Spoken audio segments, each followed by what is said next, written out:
And then just standing there, I'm just like, yeah, let's go. And you're just feeling all these sorts of emotions. And just the way everything, the lights were dimmed down, they had the spotlight on them. It was, the French really, they put out all the tricks in the book. More or nothing. Hello and welcome to this week's very special episode of More or Nothing. With Ryan and Max, we have got a fabulous show because in a few moments we will be joined by France second row and the biggest rugby player and star in the world, without a doubt. Quite literally. Emmanuel, Meafou. So lots and lots to get through with him in what was arguably, or without a doubt, the biggest game of the week. But first, let's hear how everybody else's week has gone. Hello, Ryan. Hello, Max. Max, how are you? Max, why have you just put that light on? You're so strange. You've just got to be so odd, haven't you? No, it was just getting dark in here, so I put the light on. Yeah, boy, it's a weird light. It's like weird light. Orange. It's incandescent. You can't have blue light on all the time. It'll throw off your circadian rhythms, especially at this time in the evening. Right, okay. Well, the light's fine. I'll tell you what's not fine, Max. It's embarrassing, mate. We've got a French rugby star coming on. Look at Mark's shirt. Mark, lean back. For people listening, he's got a fucking French rugby jersey on, mate. Oh, you can't do that. It's my only chance to wear it. I think it's semi-acceptable. Thank you, Maxi. So, yeah. When Wales do well, you're going to wear a Welsh one then? I don't think he's ever been a Welsh. He's not really ever been a Welsh supporter. To be fair to him, he's Welsh. No, he's been but really, if you ask him, he's always been day one France. I don't know. Day one France. I supported France before I supported Wales because obviously I'm French and grew up in France. But Wales has always been, because it's my dad's. It's that he's Welsh. He turned out a London Welsh. His life is. He's been very Gaulish. Wales. He is a Gaulish man. And China good at rugby? No. They played recently. I looked at the international list. I'm pretty sure they played recently. But actually, bizarrely, living in Beijing, playing in rugby in Beijing, we used to play a team from like the local agricultural university that provided most of the Olympic program for that part of China. And all of the guys who didn't make it in, who were like shot putters and like anything else that involved massive humans, if they didn't quite make the grade, they then got chucked in the rugby program. And then we used to play against this team of just like mutant Chinamen who were actually incredibly good at rugby. So no, that's true. There's no way you ever played rugby, Mark. So we know that's all a complete and utter lie. Max, what are you going to tell people to do for the algorithm? Comment, create controversy, create debates. Let's talk about the great oddities, the hypotheticals, your favorite players, or the odd social mannerisms that Ryan portrays when he's a pundit. I was just going to say, mate, comment below, but that's even better way to put it. And do you know what I love? The most beautiful thing about it is even if people try to slag us off in there, slag us off, because guess what? You're helping the algorithm.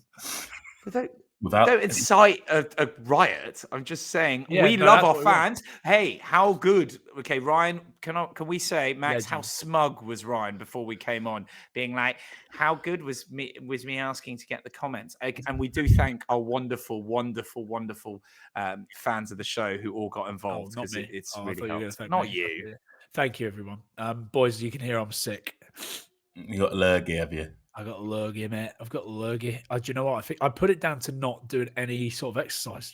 Just lost all ability to do any exercise. I'm so busy with other crap. I reckon if you stop doing exercise, you get sick, don't you, Max? I find like when I've had like a week off after like a strenuous block of games, that's when I'll get ill. It's true. I don't know what's going on there. There's got to be something to it. Well, I'm sick. I played golf with Blair Kinghorn yesterday, though, boys. It was hilarious. He is just such a wonderful human being. Imagine going around the golf course with him. Yeah, it must have been quite fun. He doesn't mean to be that funny. It just does. It is just funny. And you know that Francois Bougard bloke with the train guy where he has the head cam. Yeah. Did you do that with him? I'm like, Blair, you got and the video goes like, oh, do you mind wearing it? And Blair's like, I want to wear it. Let me wear it. And then we couldn't get it off him. We were like, mate, you can take it off. And he's like, can I keep it on? Can I keep it on? And he was just walking around Gullen with this head cam on.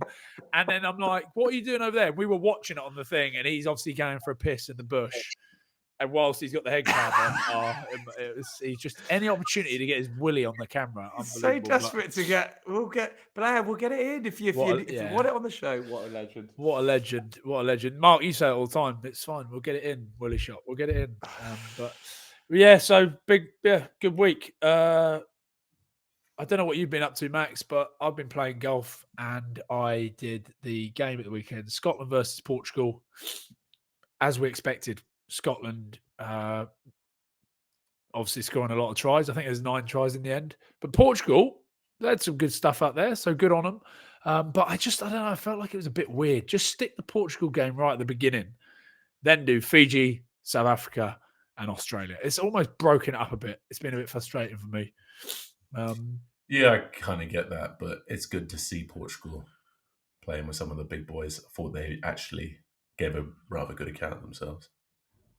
Yeah. No, I'm completely with you. Another bloke that's given a good account of himself, so we'll just go straight off of that. Tom Jordan again, outstanding. And I mean, where's the news this week? Where's he off to? Bristol Bears bound, apparently. It sounds as if he's off to you. I cannot confirm nor deny whether that's true, but there's a very good chance he'll be with. That's like the first Glasgow player I met when we went to do the PFL thing. And he's coming to Bristol. The Matrix works in weird and mysterious ways. Mate, if that's true and if he goes, Bristol have got themselves an absolute player as well. What a legend. We're going to get him on here soon. I've said to him he needs to jump on here.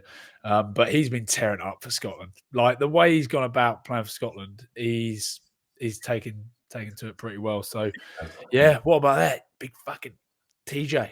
He's just a good man, Max. He's just a good man. Yeah, he does come across very well. What have you been up to? Yeah. Me? No, week off. I've just been DIYing, prepping the living room. We've been caulking corners. We've been sanding walls. We've been... I did actually get a voice note. Dado rails, you were telling me about? Dado rails. Oh, my God. It's infuriating. I'm losing my mind, gentlemen. Although I also went to the Sky Sports Focus Fund sort of premiere with the great and more powerful Ben Abano as he featured his documentary Rising Heat on Sky. Shout out to Ben's. It was a really fun day out. Great man, lovely chat. Forgot how much I enjoyed having philosophical debates with the great chap. But yeah, that was pretty much my week in a nutshell, gentlemen. And I've just been watching Code all weekend. Have you not training this week either? No, we got Monday off because Amptill is on Sunday. What? Amptill, we've got like the FA Cup, the Premier Cup. We're playing Amptill on Sunday. So if it's a Sunday game, we always have Monday off, Thursday off. Yeah. Sorry, what is that for? What cup is that? The Premier Cup.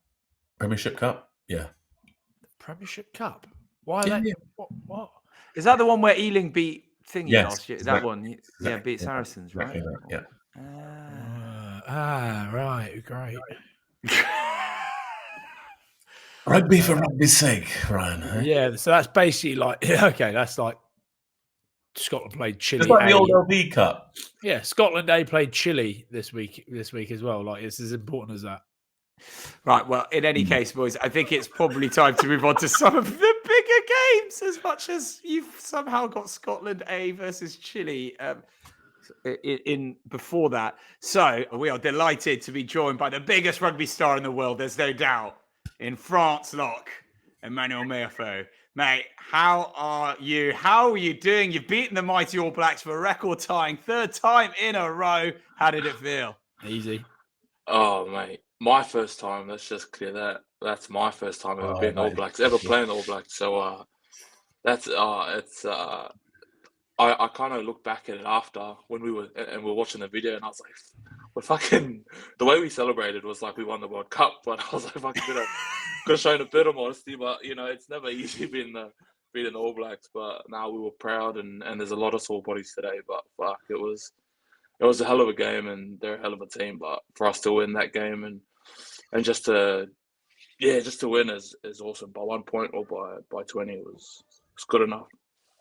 To be fair, out of all the games though that were on the weekend, that game was the one in terms of production, in terms of like the atmosphere. You could see it and feel it bleeding through the TV. It was mental. Like I French know, rugby yeah. is But crazy, right? that Stade de France, though, Max. Like honestly, what a place to play. And I always say it, don't I, Mark, on here. Like my favourite place, other than Murrayfield, was Stade de France. Like easily the best. That Haka, mate. How good was that to Right. face? That was incredible. Like I was talking to my family after, and I was like, was it as good like for you guys than it was for me? I know I was standing right in front of it, but I was like, even I was surprised by how the French kind of like organized it and how they kind of embraced it.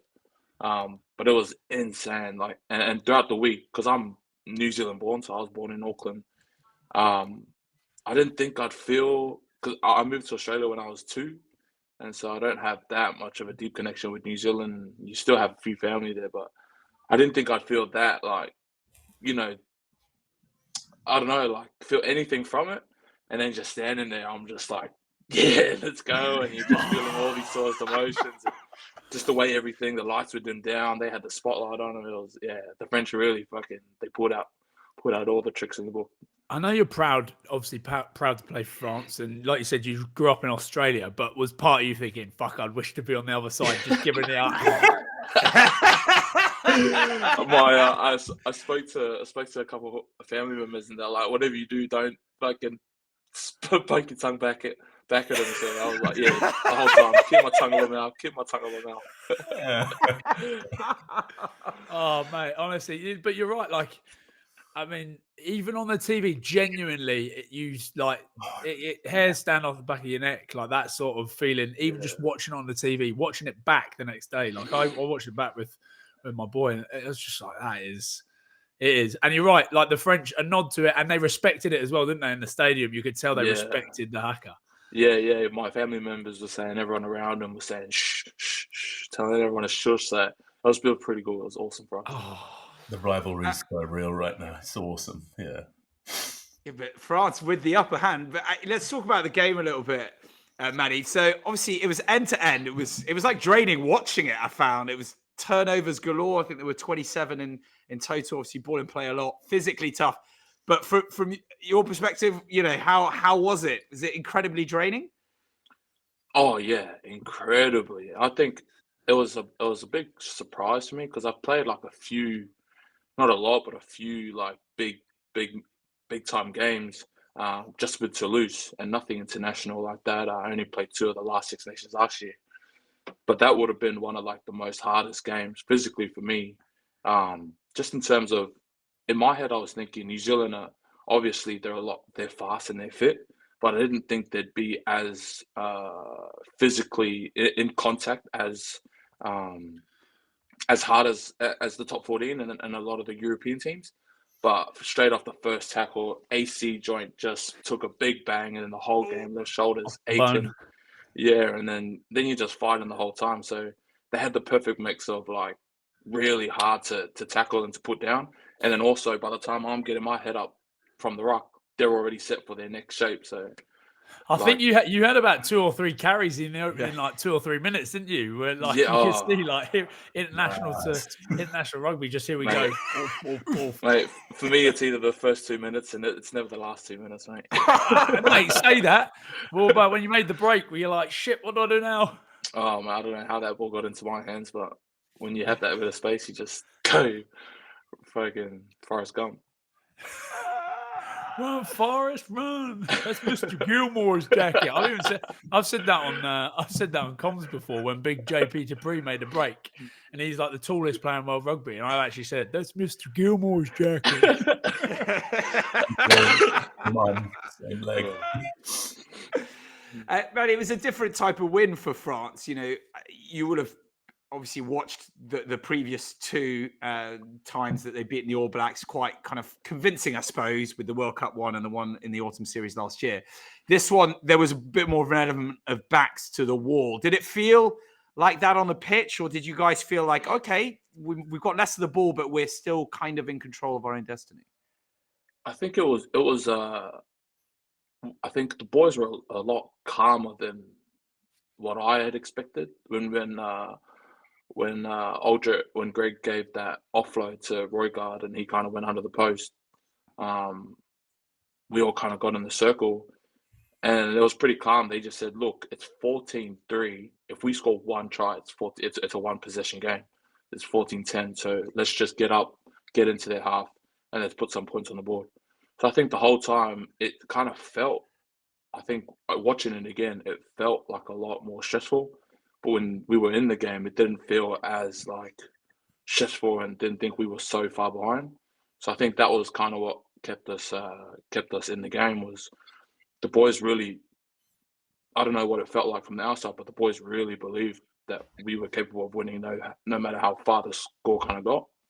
Max, I don't know if you agree with me here, like watching it, but it looked like you just let New Zealand play all the rugby, and usually it's you boys throwing the ball about, but it was like New Zealand played all the rugby, with like trying to go wide, trying to throw the ball back, and there was just moments where you just you just knew it was always going to come for you boys, like little breaks here and there, and mate, Bielbarri, Mark's going to, Louis Bielbarri, he's like just quicksilver. That boy. How like rapid is he? But it was like, New Zealand played all the rugby, and it was almost like a different tactic I saw from France, where it was like, just stick in it, we'll find moments to win it. And mate, it was a crazy game to watch. And you know what, Mark?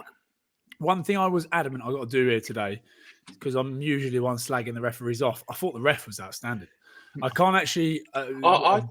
I thought he was fair on both sides, and now I'm reading everything saying we had 16 men on the field. So I don't know. I thought he was. I genuinely thought he was brilliant. I was watching it thinking, do you know what? Like, we were too quick to slag refs off. It's like, when you always. It's like when it's like when you tell the kids off, it doesn't mean anything unless you give them a bit of praise. So we're going to praise the refs here. I thought it was fantastic, and he let the game flow. It let the game flow, and that's why it was so good, I reckon. Manny, just one question. With the scrum, obviously you boys were on the back foot there a bit. Yeah. Was there anything spoken about at half-time there, like any technical fixes? Because once you went back into the second half, there was like a big parity change there for you boys. Yeah, I think it was the main thing we kind of focused on was just not waiting. Like, we were playing a bit more of a defensive tactic. Yeah, like just hitting and then waiting for something to happen. And at half-time, our coach just kind of said, come on, we need to attack before they attack, and just kind of we're a lot bigger, and I think we were a lot heavier pack, but we were kind of just hitting and sitting. So I think in the second half we still kind of, I think the whole game we were kind of behind on the scrum, but I think we just try to attack a bit more and rather than just hitting and sitting. Yeah, that's what it looked like. You mentioned him earlier on, that moment when Roygaard went under the post after intercepting Aldridge's kind of offload, or he got sort of half stripped. But it's not often scrum halves kind of tend to ever have perhaps the upper hand on Antoine Dupont. You know him incredibly well at Toulouse. And I'm saying this with fear of being hung, drawn, and quartered over there, but it was a hell of a performance from Cam Roygaard, right? Did it feel like that on the field? Yeah. Like, I think they produced one of like the best halfbacks. Then, like, they're the other nation other than France that produce like world-class halfbacks. So he was definitely world-class. But you're right, like when you play with a player like Antoine, I think that's what also takes stress off. You're also like, all right, we've got this guy in our team, so if we're down 20 points, he can score 20 points in about 10 minutes. So I didn't think we didn't feel it like within the game, but I think analysing the game now, you're like, he had a really good game. It's really random, but was it part of the plan to have Dupont slotting into fly half, which he did kind of seamlessly, like he can do anything? But was that prearranged that he would sort of close out the game? I don't know if that was spoken about within the backs meeting, but in the forwards, like in a collective meeting, we had never spoken about him moving to 10. But I kind of had a feeling when they put Nolan on the bench that they weren't going to take Antoine off at any point during the game, especially against the All Blacks. So I'm sure they maybe have spoken about it as a back, but as us forwards, we weren't told anything. We were told to hit rucks and scrum. Just push. Just push. Push and melt people. He's done it before, hasn't he, for you boys? He's done it for Toulouse a couple of times, slotted in at 10, hasn't he? Yeah. Yeah. He played at 10 for us. Yeah. This is it. This is what I was saying to Blair yesterday. I was like, the man can just do everything. Eh? It's just not. It's just not fair. It's just not fair. And like, even I said to Blair, "Is he any good at golf?" And Blair was like, "I don't know, but he probably is. He's probably a scratch golfer. He's play the piano, can play a violin. I bet." He's just pissing me off, man. Incredible love-making capabilities as well. Oh, you had to go there. You're so French, Mark. And by the way, we begged Mark not to wear that jersey. We're like, we can't wear a French. Look, like Max, how embarrassing. The one is lovely, by the way. That Adidas number, very nice kit, very smart. Big fan. Did you swap a jersey? Because that white All Black jersey is like iconic. You know, you don't really get it. Oh, so I was before the game. I was really keen on it, and then during the game there was just a lot of chat going on, and kind of turned me off. So. But then, anyways, a few of our boys had gone over to change jerseys, and they denied it only because they only get one jersey a game. So we get 2 jerseys a game. They only get one jersey, and for a lot of the because it's a new squad, they never get the white one. So when they do play in the white one, they do keep it. So we had our wingers like Bill Barry and Villiers had left, and they came back with their jerseys, and I said, "Oh, what happened? They didn't want it," and they said, "No, they want to keep the white one." So it kind of just confirmed by yes. Yeah, but, thank goodness. Imagine getting knocked back. How embarrassing! That's embarrassing, man. Oh, that'd be hard, wouldn't it? You imagine Antoine Dupont going into Roygar and be like, "Nah, mate, get out of it. Get out of it. Yours, mate." And I wanted to change with Paddy Tupolulu just because I love him as a player, but it was his 50th cap, so I was like, oh, it's going to be a double rejection there, mate. He probably wants to keep his 50th jersey. And then you on the flip side, you got someone like Sia Khaleesi. I reckon he's got about 10 going into the game because he's got Reece James picking them up. He's got like Brady, like he fucking just hands them out left, right, and rhubarb. They need to buy a few more, but that's why I asked because I knew the white jersey is like almost iconic. They barely ever play on it. Yeah, no, they didn't want to swap. Wilson, I've never asked you this, and this is quite random, but I've never really thought about like the niggle on a pitch and all of the shit going back and forth. But then when you come to beg for someone's shirt, it's awkward as fuck. How did you ever get a shirt in 50 international caps, bearing in mind how you played? Like, were you like, you go and bearing a beer. Like, if you've got a beer in your hand, it's like, boys, like, it's like a white flag, you know what I mean? Yeah, see, we couldn't. We're on a beer ban, so we're all waters. Fuck yeah, so you could mate. There was no hope. You weren't getting one. Whereas if you go in with a couple beers, going there, boys, beer, like Dwayne Vermeulen, beer, mate. You know, after I've just slagged you off, please don't beat me up. That's the way of the world. That's the way of the world. What a game! What a game! Did you go out afterwards, Manny? No, we're on a. At all, it's like proper beer ban until. Yeah, it's straight to the hotel, presentations, any new caps, and straight to bed. Wow. When does the beer ban end? At what time on Saturday the 20th or whenever your last game? Yeah, who is the final game? Argentina. We have on Friday. We play Friday night. No, I think the beer ban is being lifted, but it's a private event. So lock in. Lock in. More dangerous. I think that's worse, but we'll see. Also, Manny, making sure we didn't like beg our way in, like private event, lads.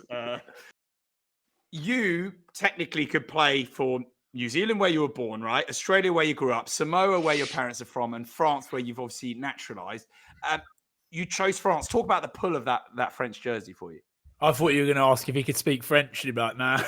He has to. Oh, I'm going to ask him about your citizenship test afterwards. But no, tell us about the jersey. I think for me it was like I kind of had to break it down into not necessarily like for the job, but for my for the period of my life now. And I think it was for me, France had given me everything professionally and rugby wise.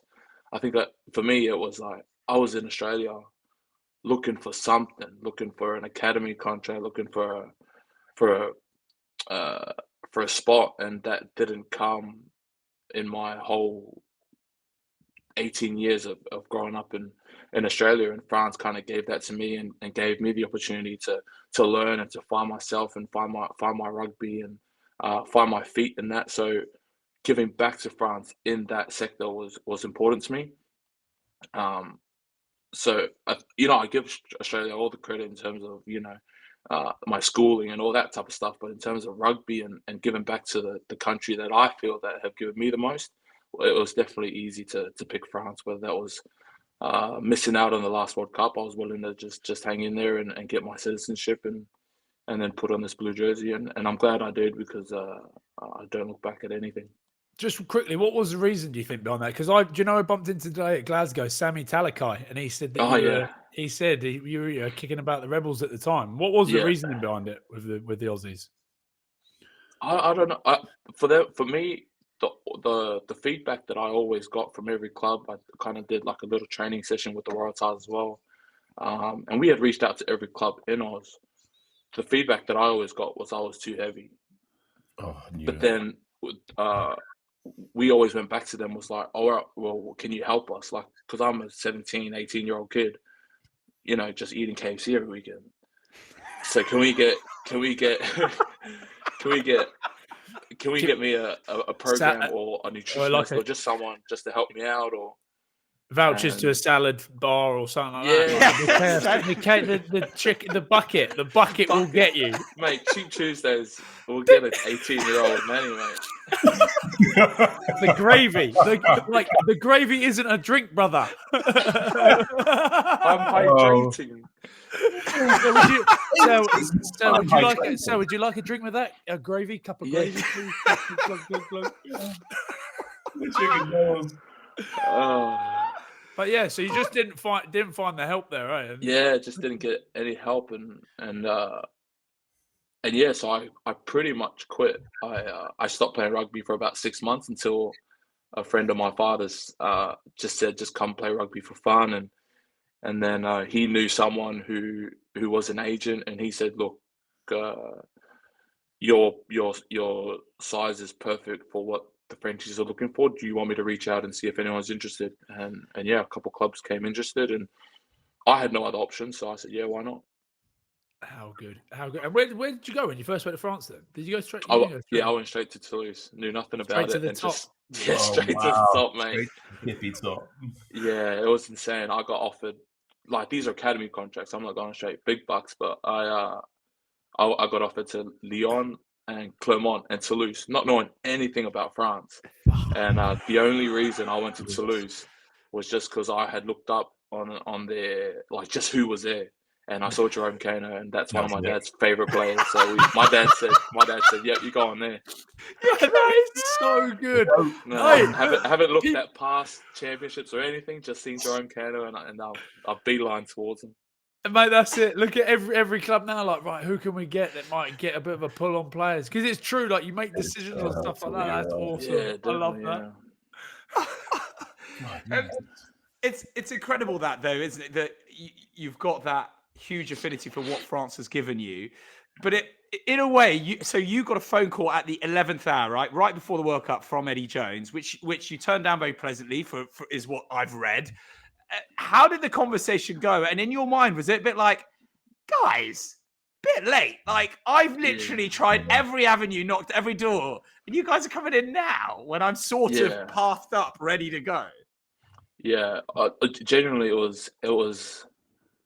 was like a 5-minute conversation, like no longer. He kind of called me saying, look, mate, I know you've made your decision, but I'd love to have you in the squad.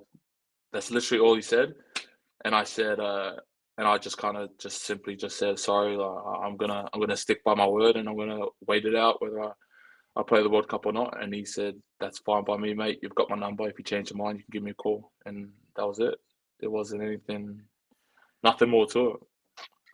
Did Skelts not give you a call, being like, mate, if you come in? Skelton had issues when he was younger as well. Though getting in, it was also about weight. When he was at Waratahs Academy, there was like a bit of a problem there as well, like controversy with him and Sheka. But yeah, good. That's a good shout though. Did Skelts reach out to you? No. Skelts never. Well, me and Skelt, like, he's also supported. I don't know if it's he's like, if it's on purpose. He's supported my French journey and stuff as well. So I've known of Skelton because of the same kind of, like, because we have the same kind of profile in terms of big lock, and he's always KFC addiction. KFC addiction, mate. We've got the same problem. And That's where you're going with that. but he's always helped me, like, before I've even came to France. When I was in Melbourne doing a bit of academy stuff, he versed the Rebels when he was playing for the Waratahs, and I met him on a night out. And I'm about 18, like, drunk, telling this guy, "Oh, how do you lose weight? Like, how do you do it? Like, to stay fit and stuff." And to be fair, like, he said, "Look, mate, he doesn't know me at all. I'm just some kid at a bar asking for advice." He says, "Here, take my number. I'll send you my eating plan." And to be fair, like, the next day, I text him, and he replies with, like, this whole sheet of like what he does to try and keep his weight down and all that stuff. Legend, so, eh? Oh yeah, legend. And now that does he remember that? Does he remember it from? I don't know if he's like, we've spoken a few times, but I've never brought it up, and I don't know if he remembers it. But I remember it clearly because it's something that I think was pretty awesome for him, you know. But I don't know if he knows that. Manny, do you remember what bar it was? What bar was it? I think it was called Public House or something like that. Oh, right. I thought it might be like the Emerson or something, or College Law, you know, one of those haunts. Very nice. Just whilst we're on the Aussies, like, how good to see those boys back up and firing, especially before a Lions tour next year. Yeah, I'm always rooting for Aussie unless it's against us, but because I know a lot of those boys and they're all kind of in my age group, so I've either played them in the under 20s age group level or just at club before I had left to France. So seeing them do well is awesome. Seeing them get that win and continue to do well is awesome. We had Tom Wright on last week. My God, this week again, he is tearing it up at the moment. He is. Yeah, they're good. They're going well, those fellas. A quick one on, you turned down the NFL. Yeah, I mean, go on, talk us through. I mean, maybe I've miss sort of researched that. No, that's something with the NFL. Yeah, that's definitely what's been said. I didn't turn down like $1 million contract. Like, I'll tell you what, if they offer me millions, I'm not turning that down. I turned down like an opportunity. So we went. There's about 150 lads that went and did this trial.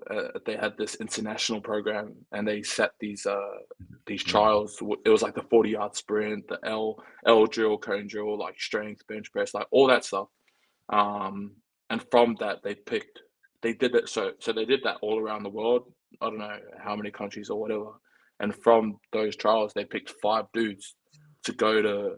So what Reece Samet is doing, how he went to Florida in the IMG Academy, and you train for 3. So I got selected in that 5 to go to Florida for the 3 months, and I turned that down. I turned the 3-month training, intensive training down, and then from there you get put into an NFL team to try and activate the 52-man squad.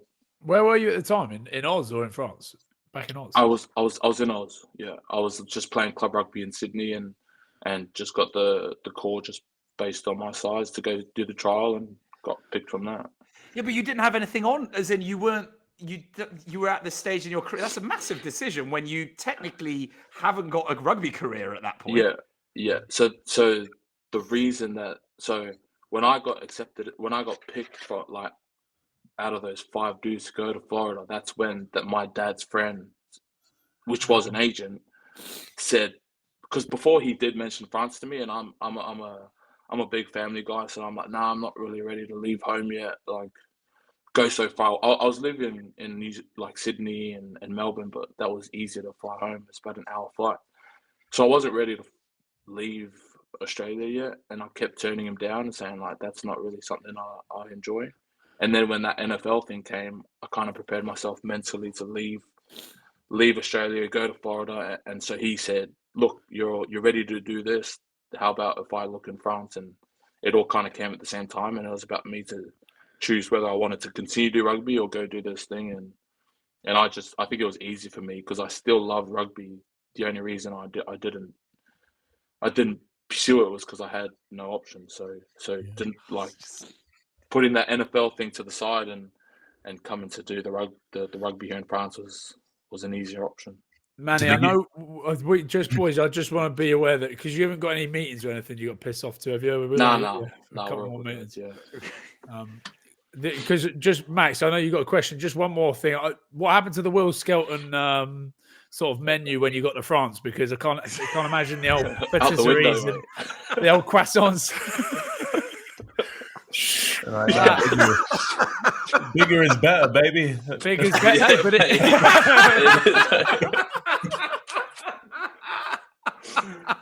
Oh, it is, mate. When I got to France, mate, my size was embraced, and I was loving it. Obviously, with some bit of controlling it a little bit, but it definitely was a lot more embraced than when I was in Oz. Is Thibaut Giroud still kicking about? Is he still the S&C? No, he's not the S&C. He's a Bordeaux now.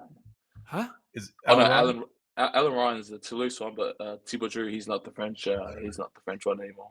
Oh, he's not. Okay. No. How do you get on with Al Ryan? Is he after you on your way? He used to be hard on boys. Yeah. I think he's because it used to be a few of us. There was Joe Tokori, there was Charlie Fonwina, there was me. So there was a lot of big boys. He'd be like, that's a superpower, wouldn't he? He'd be all right with that, I think. But he does get on. He does get on my case. But now that it's just me, I'm the only big fella that he's got to watch. So he's a bit chill now. He's a lot more chill than he was when I arrived. Yeah. He's always been like that. Yeah. Manny, do talk me through that, your French citizenship test. How'd it go? How nervous were you? How did you feel about it? Oh man, I was a lot more nervous than I feel like I should have been. But because when I came on to do a GIF, my GIF. So you come as a academy player and you're on a student visa, so you do have to study something. So they just put you in to study French. So I think that kind of, and you do test like twice a year. So I think that kind of prepared me for it. For the language, that's for the language. But then I think it kind of helps when you're playing for Toulouse, when you go sit testing in the Toulouse.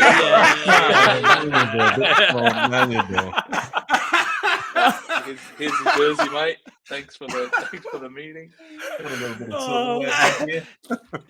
Did you go in full kit wanker mode just to make sure they know? Don't forget.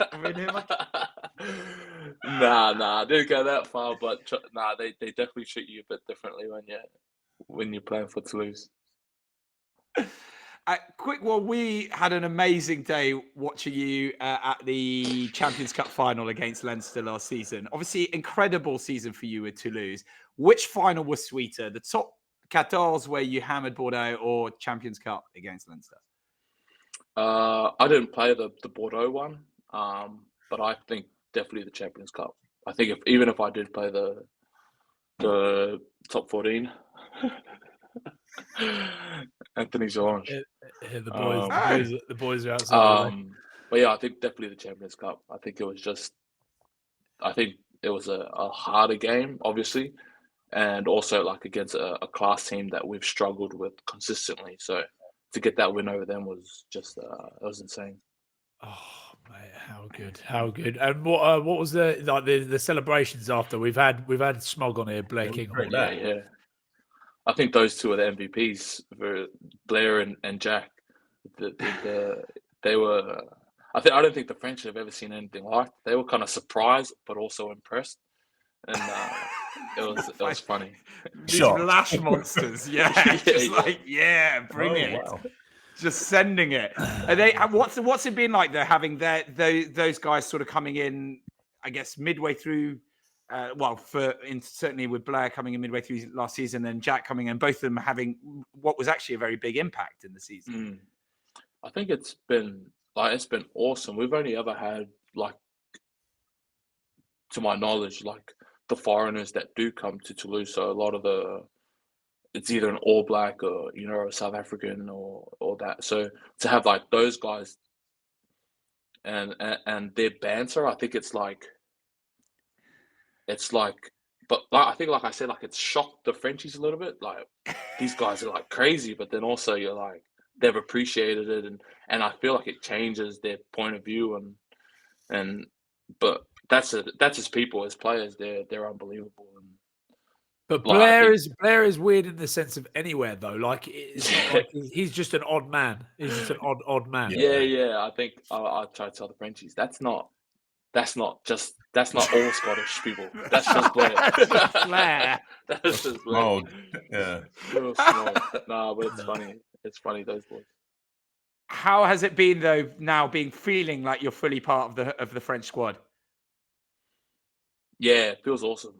It's awesome. Like it was a daunting 2 weeks. The last Six Nations when I did those last two games, because you missed the whole preparation, then you miss the first few games, and then you come in and you slot in and you play a couple games, and it's kind of daunting because you're also feeling like a bit of an outsider in general because you're coming into the team late, but then also because you're not a real French, so you kind of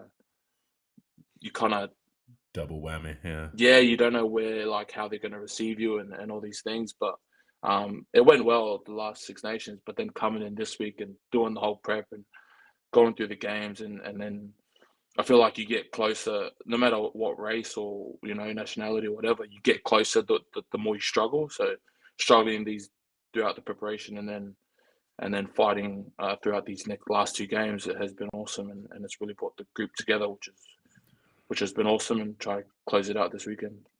Yeah, big. What a legend. Thank you so much. I mean, we lured you in with 10 minutes. We've kept you for 35. I feel awful. Yeah, sorry, mate. It was just too enjoyable just hearing about the journey. And, hey, best of luck for the rest of the Autumn Nations. And then obviously kicking into the rest of the season, Six Nations. It's got, mate, the shining light of the Northern Hemisphere is France right now. So it's actually true. Mark's part Welsh. Mark's part Welsh, and he's just completely forgotten that after they've lost 11 in a row. Look at him. Have you got a Welsh shirt, Mark? I bet you haven't. Why would I bring that up? Why would I wear my Welsh shirt? But I'm French and Welsh. You're worse than the rugby guy, mate. You're worse than the rugby guy. Manny, absolute legend. Thank you so much, brother. Thanks, lads. Appreciate it. Legend, boss. Take it easy, all right? That was Emmanuel Meafou. What a legend, and a huge thanks to him for taking us through. And what a journey as well, boys. Turning down the NFL, turning down an opportunity at the NFL, and then turning out for France. And we love him all the more for it, even though you try to embarrass me as usual. Ryan, let's go on to the next biggest game, potentially, but England versus South Africa. It was normal world order, but for England, right, 5th defeat in a row, 8 out of the last 10 matches lost. Boys, where are we at? Max, start us off. What? As in the state of English rugby? Yeah, where is this England side? Not far off. Not far off. Oh, all right, Courtney Laws. Oh, there we go, there. You got money and Courtney Laws. Huh? Spicy on it. That wasn't even teed up or anything. That just came naturally. That got interesting, didn't it? I don't know about interesting. It got a bit weird. What do you mean weird? I don't know. It's just got a bit weird. It got a bit weird, but English rugby, mate. Because Ugo got so angry. No, I thought Ugo was actually fantastic. I thought he was very good. Okay, so which bit was weird about it for you? Just the asking 6 times to get the same answer. It just felt a bit odd. But English rugby at the moment just can't finish off. That's it. It's not far though. It's not far. It's close to being right. I don't think it's such a big deal. It's a big loss to a sort of rejuvenated. The big loss was the rejuvenated Australia team, which was off of an 84-minute in the red clock. Acceptable. Yeah, that's bad. Okay, concur. But that could have gone either way. New Zealand game probably should have won it, given if you just take it on statistical evidence. And then South Africa, England were in that game for much of it, but I didn't think anyone was expecting England to beat South Africa. Were they? Were they really? I was. But I was more saying it as a wild. I was saying it a wild card. I wouldn't have been surprised, is what I said. But you also pulled me out of that when I said South Africa are probably going to win. And then you're like, no, put your money where your mouth is. And I got peer pressured into saying, yeah, England going to win. So It's not necessary. So I recall it more you going, England can win this. And then when we asked you who's going to win, you went South Africa. But you just said England can win. What would have been acceptable for England in this campaign? 2 wins from 4. Okay. Yes, Brian. Would you expect 4 wins from 4? I don't think that was ever on the card. Surely it's the most resourced and the most playing base. You'd expect more than eight defeats out of the last 10, wouldn't you? Whatever you can break them down individually and each individual game. But actually, sorry, Max, I suppose it touches upon what Ryan said last week with Scotland versus South Africa. Valiant defeats, courageous defeats. That tends to be for teams that are expected to lose, right? Not. He didn't say it that way, but there was an opportunity. It's what you used to see it happen a lot with Scotland. Like they were there or thereabouts. England v South Africa were different, like pretty different games. Scotland got well and truly kind of marched around, whereas England were physically in that contest in comparison to Scotland. Scotland were in the contest. No, they were. Hold on a minute. No. This is good. This is the debate we want. For 5 minutes, where Tom Jordan was making breaks and Finn was throwing stuff out of his arse, which was really cool, by the way. I don't take that back. That was sublime aesthetic code. But let's be honest, the horsepower was very much different between England and Scotland in these games. No, you don't agree with that? I think Scotland were in it, and I think it was a better South African team that faced Scotland as well. Interesting. Yeah, I think. But you just look at England's defence; it's leaky. It's leaky. That's the big problem. They can score points though at the moment. They can score points, which is very, very. I think that's always been a gripe for a lot of fans. So now it's just about fixing that other side of the ball. Yeah, and the other thing, listen, I will say this, is England's games, I'm sorry, I sound so bunged up to anyone listening. It's going to be awful to listen back to. I'm so sorry. But for me, if you look at Scotland's last 10 games, like Chile, Uruguay, Portugal, Fiji without any of their French and English players. So you look at the win record, and England have played some top teams. That's what I will give them, and they have been close. But can't just keep. Yeah. I suppose Australia are in this hole, and suddenly they turned it around like that. So all it takes is one game to quickly turn it around. Who have England got this week? Japan. Who have England got this? Right. Japan. So they'll hammer Japan, absolutely annihilate Japan on Sunday, and it all will be forgotten until the Six Nations, and that's where they've got to turn it around. I think they'll keep Borthwick in there, but I think Six Nations could be difficult for them. Oh, do you reckon? It'll be, what would you see them going losing to? You think? I assume you. Well, because what you think is they've got to get more time together. They've got some unbelievable players. They've got to get more time together, but they won't. And then they're coming to a Six Nations, which is a far more difficult competition, realistically. I think these games have been helpful in trying to establish what England... That's a stupid thing to say. Sorry, they played All Blacks in South Africa and they're going into a thing. So, I don't know. One thing it has made me think is that a lot of people talk about the Autumn Nations. They go, oh, well, they're just friendlies. How good have the Autumn Nations been? Some of the games have been... They've been hissing. And they're not treated as... You see what it means to the players, right? You really see it. You saw what it meant to the Australians last week. You see even... talking to Manny there about how the French took, how enjoyable that was. Yeah. And you saw them celebrating. He was like, we celebrate like we won the World Cup. There ain't nothing friendly about these autumn internationals. No, it's been pretty special. But we'll get onto it in a minute and with Wales. But Borthwick, genuinely, everyone inside there seems to be. You heard Jamie George speaking after. He's like, I am so confident we're on the right path here. And he's like everyone in the positions they're in English rugby, we're on the right path. So you've got to sort of trust what the players are saying. That's what I'd say. You trust what the players are saying. Obviously, they're not going to come out and say, oh, there's loads of issues. And then you look at Wales, you've got Gatland just saying, oh, we're talking about his fucking mental health and his family and stuff. And then there's an issue there. Whereas with English rugby, I think they are close, Max. I'll give it you that. But it's English rugby. It's got a lot of money behind it. It's got a massive player pool behind it.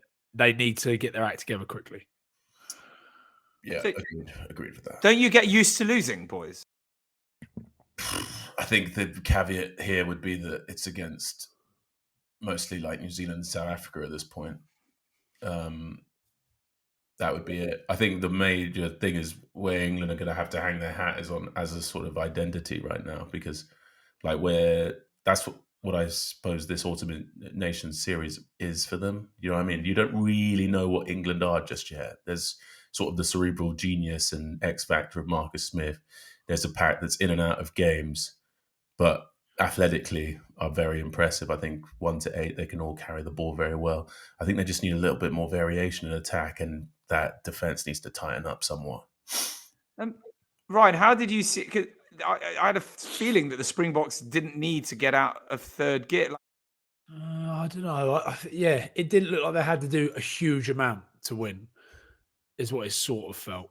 I just always felt like South Africa were all going to win that game. I did go into it actually thinking, if this is like this England team could get jammy and beat them, and then suddenly all is right again. But yeah, you're right. They didn't really have to go too hard. It was a 5-3 split. It was, wasn't it? So it wasn't like they'd gone out with any mental tactics of 7-1 splits and things like that. They just got the job done.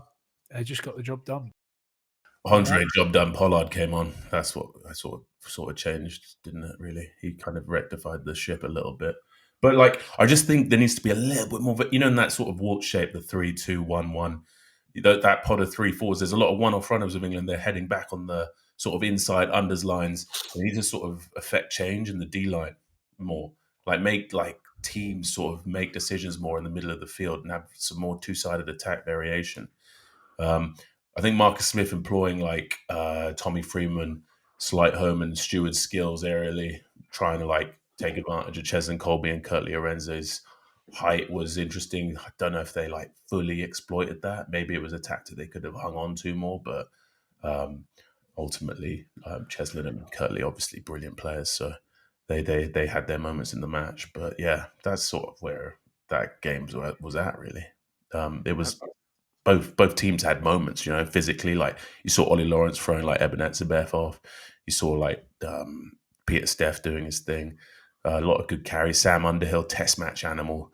The Azog, the Defiler, needs to be a stapled on shirt, really, doesn't it now? I think Curry plays for England. Every time Underhill plays for England, I think he has to start, really, now. To round it up, Mark, though, I think it's almost similar to how France beat the All Blacks. It's like South Africa just defended really well. You knew that they were going to find a moment to turn over the ball. England, like you said, in ones, cough the ball up, turnover. South Africa get out of jail. Found a few moments to win the match. So there you have it. Oh, good word on Grant Williams as well. That I thought that was a pretty good, because that sidestepping, he was a rugby Any Kamosi. I was like, yeah, it was an outstanding finish. That was very special. I know. I always want to put a word in for your buddy or our buddy, but your particular buddy, Harry Randall. It feels as though there's an opportunity there, because Jack Van Poortvliet, had a pretty tough game at Twickenham.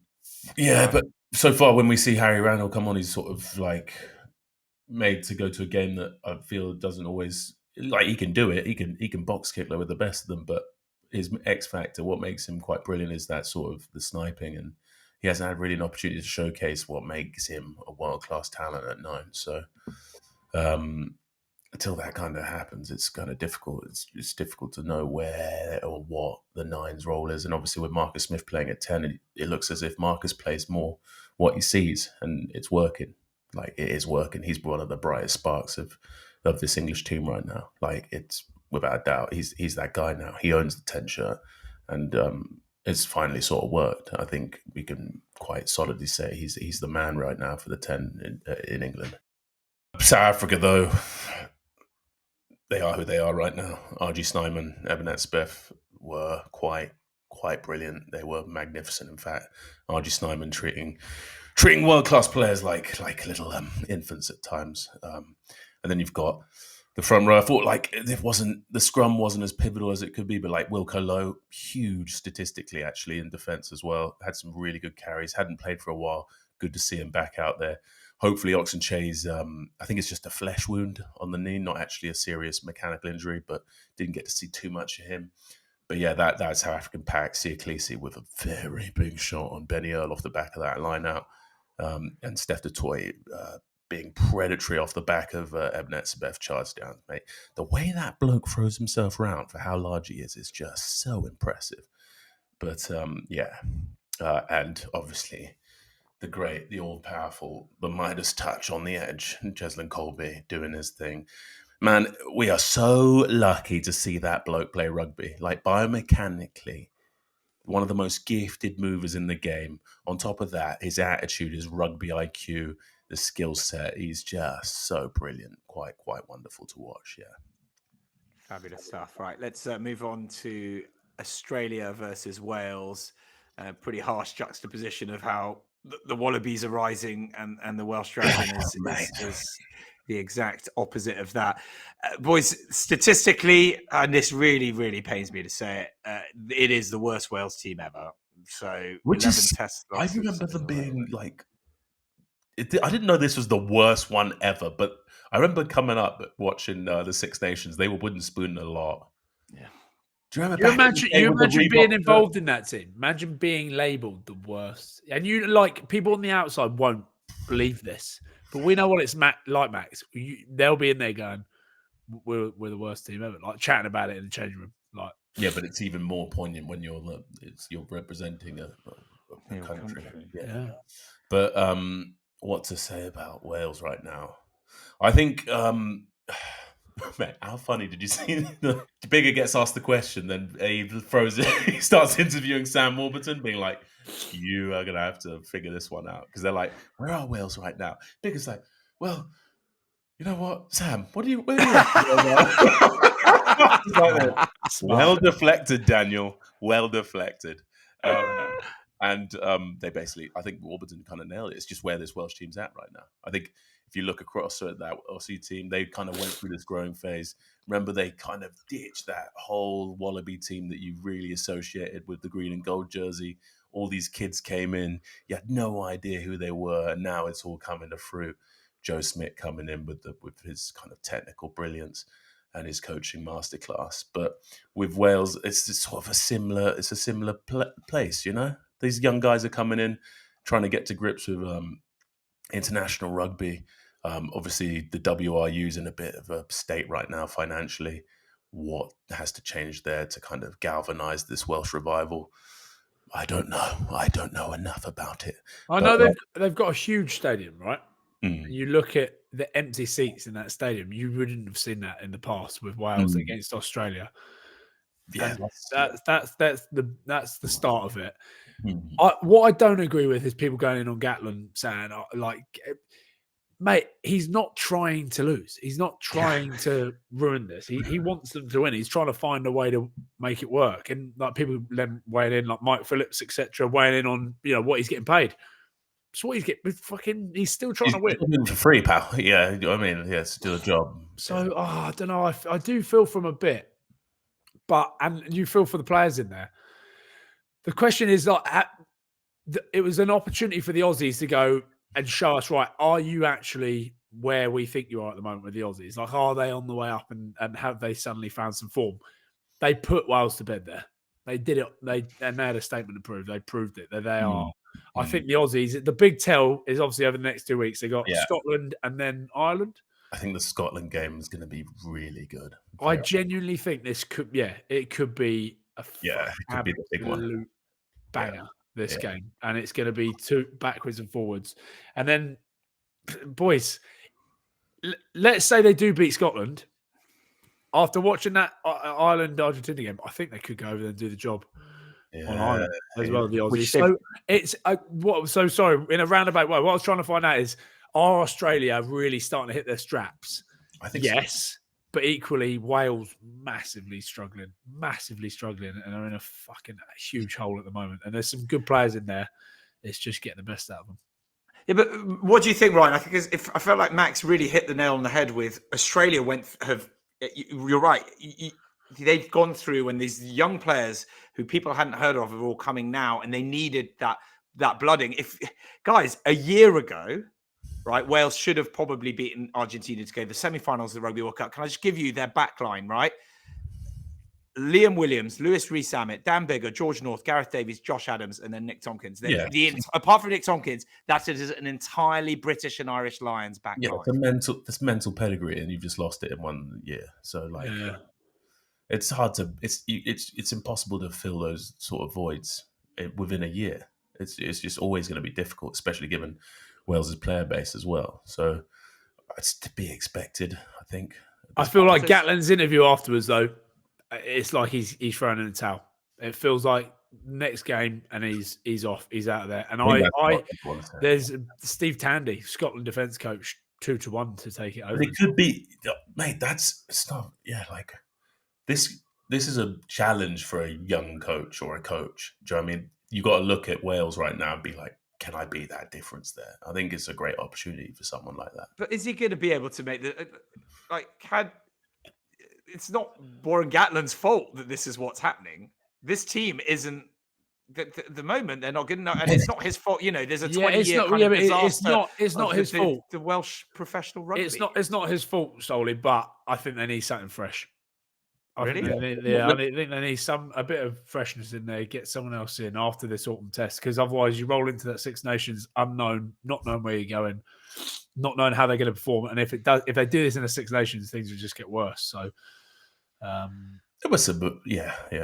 But to be fair to Wales, they were in that game in that sort of the beginning of that second half. But then the wheels did fall off. I thought Australia, Tommy Wright looks naughty right now, boys. Looks naughty. Looks comfortable in space, like Buzz Aldrin. My God! And then obviously Bobby Valentini again for me. Obviously the hat trick heroes of Fezler, first Wallaby hooker in all time to score a hat trick. I think he's been really good, real solid set piece technician, grunty. But Bobby Valentini, oh my, he is horrible. That shot he puts on Christians, unbelievable. And those underlines at pace, just hurtling onto the ball. Good luck. And then obviously Will Skelton doing his bits in the tight, the more shredder. But yeah. That's another thing about the Aussies, Max. They've built depth. Like they can roll in different players. They've started to build some depth. But Archie Griffin at tight end for Wales, huge bright spot for Wales. He dominated proceedings with Angus Bell. He was also very handy with the ball in hand. Even though there were those field position carries off slow ball, I thought he looked really good. Rogers on the edge. Brilliant. Rogers looked brilliant. Tom Rogers. I was going to ask you, Ryan, because for me, he was the only bright spark, and he doesn't look, like a sort of big international sized rugby player. But have you seen him in the URC? Has he been doing? Is he someone that you've spotted before? Nope. No, I have. I saw him do some madness against the ball. Yeah, luckily, Max is here. It doesn't even follow you. He made like Ben Moody and Kirtley look a bit silly. Yeah, he's got some talent. He's got some legitimate skill sets. But yeah, Australia, Wales, it's not looking good for the men in red. But the green and gold stock is up. I mean, how good. And Tom Wright again found it really weird because part of the reason I hate this show is then somebody will come on. And I'll be like, what a complete GC, like a good I can't say that word, a good C-bomb. So then I found myself inadvertently cheering when he scored that only shot. I was literally like, am I cheering against my country because I've just had this guy on? But he's a good dude, eh? And it's good to see again for the Lions. What do we think? That shows that they're not just flashing in the pan, right? They've completely dismantled Wales.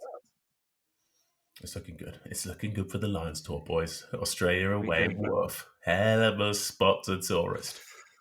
Wallabies are making the world fall in love with them. Again, with an exciting brand, an entertaining brand of rugby as well. Let's move on to Ireland versus Argentina. Let's start straight with the controversy because that's where we always want to start.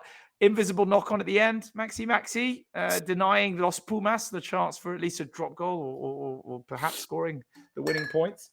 Yeah, it looks somewhat fishy, doesn't it?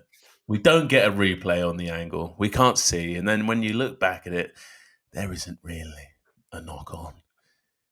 In the dying light of the game. Argentina with Ireland at their at their sort of mercy, they've been absolutely shafted by... Did they show replays in the game? Because I had to go back. No, they didn't. They didn't show the angle. It was very Why? naughty. Hold on, Mark's dropped his prosecco. He's knocked his prosecco over, so he's gone off. But yeah, Max, I'm watching the highlights, and I'm going. I've had to rewind it myself like 3 or 4 times. You can't really tell, but you reckon in the game they haven't showed it. I can't recollect. It sort of just went final whistle. Ta-da. But that's the problem, because the final whistle goes, you can't then go back. You can see some of the Argentinians. Like, yeah. But then you look like sore losers, right? You look sore, even though it's so harsh. Bullshit, because they had them on the ropes. Like, what happened to Ireland? What happened to Ireland? And Argentina are good at this. They did it in the Rugby Championships against the All Blacks. They went down like 20, 25-0 or something stupid and then pulled it back. That's what they're good at. They love to rope and go for team, don't they? Yeah, when they started to, mate, it was like Jake Paul with Mike Tyson at the weekend. They had them on the ropes and they were ready to go and knock him out, but it just didn't happen. You just felt like if there was an extra minute in that game, it could have. What we spoke about last week, Max, in terms of Ireland starting to struggle, maybe they've lost their little bit of charm. And that's why I'm so excited. That is why I'm so excited to see what Australia do next week when they go over there. Again, sorry, I know I've completely muddled up, but who have Ireland got this week? They are playing. Ireland are playing Fiji. Tough old game for Fiji. It will be a tough game, even though they've got all their boys back, and we're tossed with Viti all the way. But I'm really excited. I'm excited for the Scotland game this weekend against Australia, but I want to see how the Aussies go against Ireland. I think with Schmidt, that makes it all that more important, all that more interesting. That Schmidt takes them back there.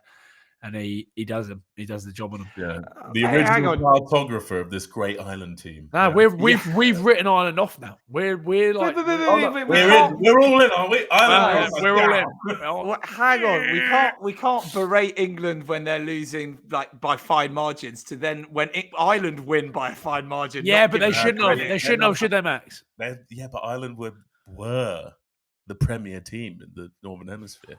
They were going to New Zealand and just batting them away for fun. Very different, loftier expectations in the Emerald Isle. Argentina is such a weird team, aren't they? Yeah, I love it, bro. I love it. They're like, you think you're winning. Surprise, motherfucker. Yeah. What's their game plan? Don't really know what their game plan is. They're just like pulling shit out of their arse. And you're like, where have they come from? They're just fueled by the glorious patriotism. It's so beautiful to see. Every time you see them on that national anthem, just screaming, tears streaming. Oh, I love it. Great team to watch. Yeah, so fair play, Argentina. Ireland, we'll find out. We'll find out over the next few weeks where they're at. It's not, we don't know just yet. But we kind of do. But we don't know just yet. Worth just noting, Italy beating Georgia. That was a very tight game. I don't know if you saw any of that, boys. But a little bit of that, actually. Yeah. Actually, looked quite a good, good old arm wrestle. That. But I saw Cockers out there just giving it some big licks about. We should be fucking in here. Shut up. So what? But do you think that? But the sentiment. I think the sentiment is sort of justified, isn't it? Yeah, maybe. Yeah. I think they've proven they can sort of rock and roll with Italy and Wales, no doubt. So, do you know what I've worked out not to do? Don't do a podcast when you're feeling like shit. You're bunged up, because I just start saying stuff I shouldn't. Just say. not. You're a little bit too flippant, aren't you? Yeah. I'm not very well. I'm going off on it as well. Yeah.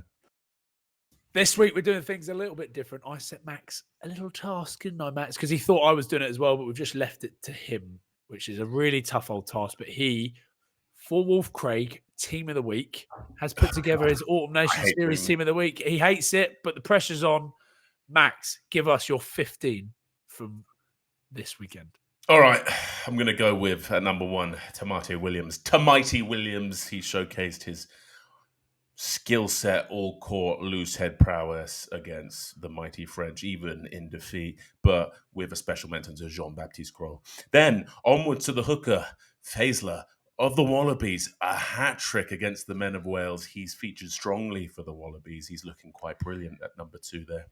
At tight head, we've got Even though I've got a little short list for this, it has to be done. Archie Griffin was superb in a very dire day for the men in red, but I thought he was quite brilliant in the scrum, had Angus Bell at his back. And then we have Lomax, the technical god of New Zealand tight end scrummaging, and also Wilco Lowe. He was quite brilliant all over the field, but we'll go with Archie Griffin. I was going to say, you can't name 10 people. Yeah, I know. And then number four, we've got RG Snyman. At 5, Manny Meafou doing bad things to good people in that victory over the All Blacks. And then Pompidou of La Rochelle, the 6th for France. He has looked quite heroic, actually. Just a freakish specimen at the blindside flanker position for France. And then the mighty Azog Defiler, number 7, Samuel Underhill of England, doing great things for the Men of the Rose. What's that, Ryan? I would have put Artie Savannah in that. He was. I know. It was like the Tasmanian Devil, mate. It was ridiculous. But yeah, listen, it's your call. Underhill, go. Carry on. It's Underhill or Surveyor, I agree. And then at 8, Bobby Valentini, just brilliant. His stock's just on the rise. He's been great for the men in the green and gold. Number 9, Grant Williams or Cam Roigard. Can't pick. You have to pick. You have to pick. Pick one. Grant Williams. Okay. At 10, Marcus Smith. I think that's fair. I just think at the moment he's the guy at 10 who's doing cool things. Who would you have gone with? I don't know, but I'm taking my name out of this now because I think you've lost the plot. You haven't got an alternative, so I think it's a great shout. Well done. 11, Cheslin Colby. Marcus Smith fan club over there. Damon Dialande, Ikatau. At 14, Biberi. And at 15, Tom Wright. No, hey, I like it. Who would you have put at 10? Hit me. Hey, it was your team. And thank you very much once again to Wolf Craig Distillers for continuously? Is that continuously? Continuously supporting us. Thank you very, very much. Been with us all the way. Our sponsor, Wolf Craig Distillers. Max, great job. Don't worry. It's fine. No, you got me doubting myself. Thanks, bro. Load into the comments on Max's team. Thank you very much. Yeah. If you're Irish, load in because I got a single one in there. I couldn't get any. I think the Irish would be underwhelmed by their own team's performance as well. And now you know why I asked you to do it. It's a thankless task. Oh, God. Just a quick word on that big breakaway league, guys. £1 million contracts, travelling roadshow a la F1, 280 players, parties, more rest, alignment with the international window. Surely that's awesome, but too good to be true, right? I think it's as mythical as a basilisk in the Chamber of Secrets. Well, I don't even know what that means. What is a basilisk? A basilisk is a very large serpent that can turn you to stone. But anyway, it doesn't. Is it? It's not a real thing. What's that? Well, is it a real thing? All I've seen is the Daily Mail, and then Sky sort of. I'm talking about the basilisk. Okay, no, it's made. It comes from Harry Potter. It's not, for fuck's sake! It's not, no, it's not just Harry Potter. It's it is another thing. Yeah, Mark used to get them at school in the dorms. Shut up. The big breakaway league. The big breakaway. I've lost the plot. The big breakaway league. Max, would you though? Would you? 100%. Even if it was in Saudi. What is it? It said it was like a 13-game season or something, didn't it? Yeah, mate. It'll be like Saudi, Vegas, Singapore. It'll just be out here. How good? Vegas, Singapore. Basically like 7s, but 15. Well, that didn't work out very well, did it? I saw something as like the IPL of rugby. Is that correct? That's what they want. Yeah, traveling roadshow and all of that. That would be quite brilliant. It would be quite brilliant, but that would just be for the very elite, won't it? You're going to upset the purists in here, Max. You will fucking. Oh, there'll still be plenty of players to fulfill the Puritan roles, no doubt. So anyway, huge money, breakaway league. You guys coming to Singapore and Ryan resurrecting his career, Max playing out here. It's just going to be insane in all these wonderful parts of the world. Hong Kong, of course. Speaking of which, that's made me think. My name's Doddy, Hong Kong, Scottish. And the gang there, quick shout out to the boys there. Talking about quick shout out, Max.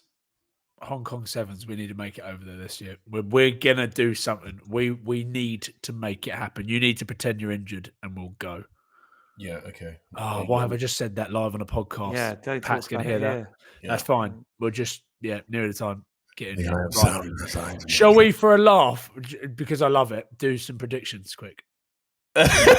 Yeah, go on, man. Go. Hit Go me. on, quick one. Fire out you fire out the games, and we'll just give it. Go, France, Argentina. Go, Friday night. France, easy. Okay. France. Max. France. Yeah, Okay. France.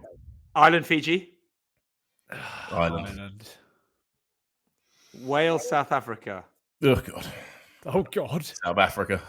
Save the children! Save the children! I'm going to have to do that mean again, aren't I? Save the children!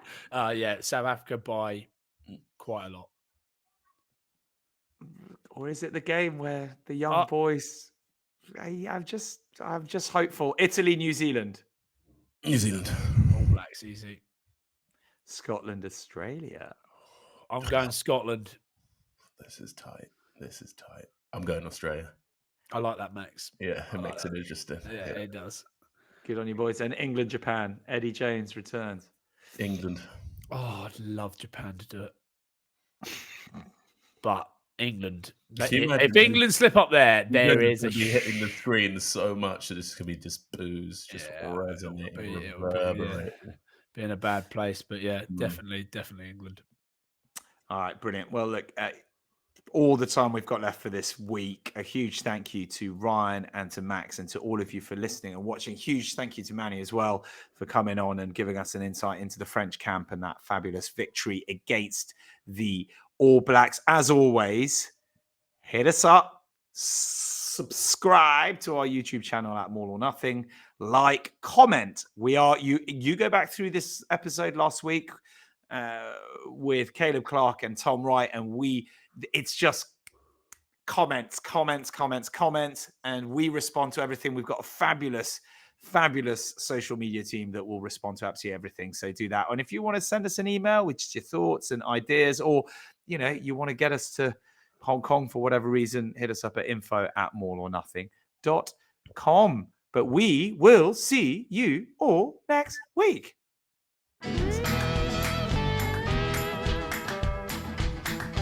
More or Nothing.